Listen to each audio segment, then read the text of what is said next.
Inuyasha, Kagome. Inuyasha? Kagome. Inuyasha! Kagome! Inuyasha is back, baby! Let's get drawing.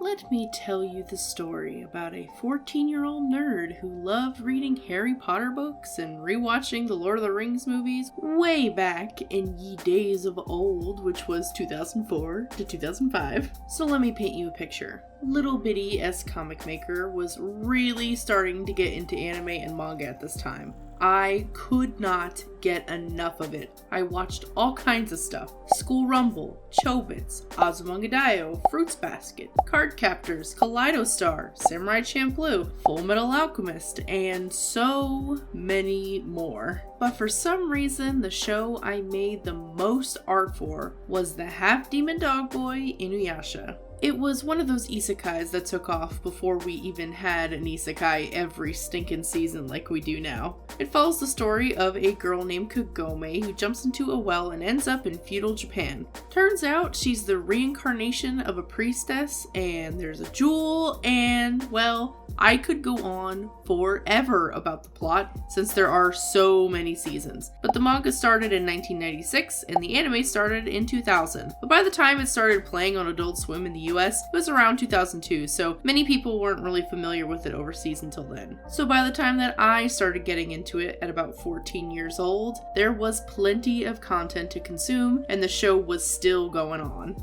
Back in my day, we had to wait for things to be dubbed and localized, or watch bootleg downloads off of the internet to get our animus. I mean, you can still do it that way, but things are a little bit different now. But that green folder that you just saw me flipping through was some fan art that I made during those years. In fact, I have a whole video talking about the old art that I made around that age, and if you want to take a look at it, I'll leave an iCard here for you. But anyway, I had enough Inuyasha art on its own to dedicate a whole folder to it. We'll talk a little bit about the new show Yashahime in a minute, but first, let's talk about what I'm drawing here today. For this video, I decided to do a Draw This Again challenge. After watching the first episode of the new Yashahime anime, the nostalgia came flooding back, and I pulled out that folder and came across this drawing of Inuyasha and Kagome kissing. I got to a point during this age where I was able to draw the characters without using references at all since I drew them so much. But I remember with this drawing specifically, I was really proud of it.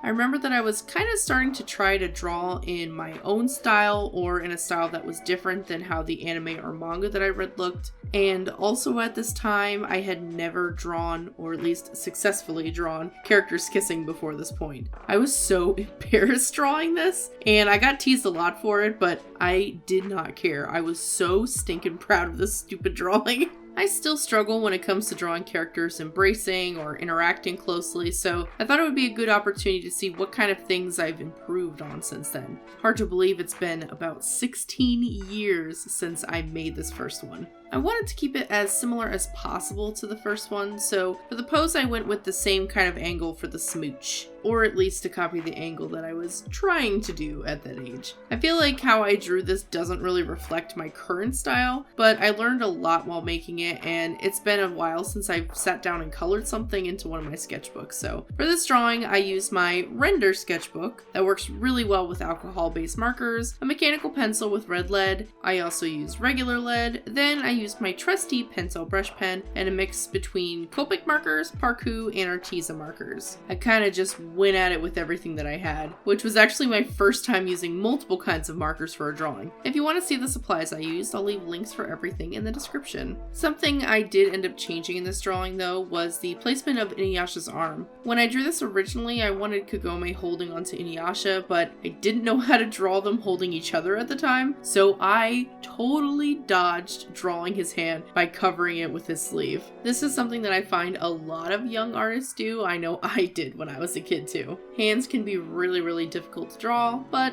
Obviously, just like with anything, the more you draw, the better you get at it. But it's 2020 now. It's been 16 years. No hand hiding this time. For the updated drawing, I wanted to draw Inuyasha holding Kagome as well. So I drew him with one hand holding the back of her head, and I didn't know what to do with his other hand at first, but eventually settled on having him hold on to her arm. In the end, I really do like how it turned out, but of course, just like with anything, you're always the most critical of yourself, and I wasn't quite satisfied with Inuyasha's face, and some of the proportions are a little off for me, but I had such a good time blending colors for their hair and adding shadows to everything. Some of my favorite parts were Kagome's bangs and face, Inuyasha's beads, and the area where Kagome is grabbing onto Inuyasha's clothes. While it isn't perfect, it is exactly what I remember wanting to draw and capture as a kid. It's weird to think about how much time has passed since I've been drawing, but it's been fun looking back on things that got me into drawing in the first place. In fact,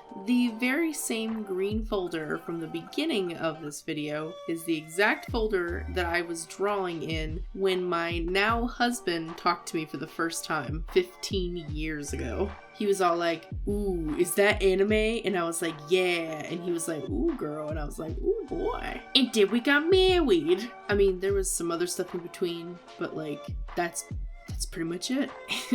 Anyway, I will always be grateful for the memories and fun that I had drawing this series, so I was really excited when it was announced that there would be a sequel to Inuyasha, which is Yashahime. As of this video's release, I believe episode 2 just came out. I'm really pumped to be back in the world of Inuyasha and the gang. Not sure how much of him and the original cast will get in this new one, but I am so ready. It's interesting. I remember years ago when Inuyasha was popular, people used to make fan art for what they thought their kids would look like, so I can't believe now we actually get to see it. We don't know a whole lot yet, but so far the series is going to follow Toa and Setsuna, twin daughters of Sesshomaru, as well as Moroha, Inuyasha and Kagome's daughter. From what we have so far, seems like there's going to be some time skipping stuff, but I'm a little worried about what has happened to Inuyasha and Kagome and some of the other characters. Seems like some people are missing, and it seems that based on the descriptions online that Moroha actually grew up by herself. So I have no idea what happened to Inuyasha or Kagome, and there's nothing that we can do now but wait for the episodes to come out and see for ourselves. My heart can't take it.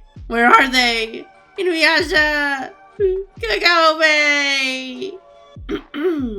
Anyway, to wrap this up, I wanted to draw Moroha in the end since I really liked her design as soon as they announced that the show was coming out, and I have been itching to draw or talk about it or make a video, but I wanted to wait until this new season started airing. And while there's still much that we don't know because this is an original series, meaning there's no manga based off of it, I couldn't wait anymore. I had to draw her. And then I whipped out the folder, and then I saw all this old art, and then all the nostalgia came back, and then I wanted to draw Mama and Papa Yasha, and it spiraled. It kept spiraling. But while the spiral continues, that's it for me this week, guys. Thank you for coming along on this trip down memory lane. Are there any anime that you guys loved watching when you were growing up? Let me know in the comments. As always, thank you so much to my amazing patrons and people like you who like, comment on, and share my videos. I appreciate you all stopping by, and I hope that we can draw together again soon.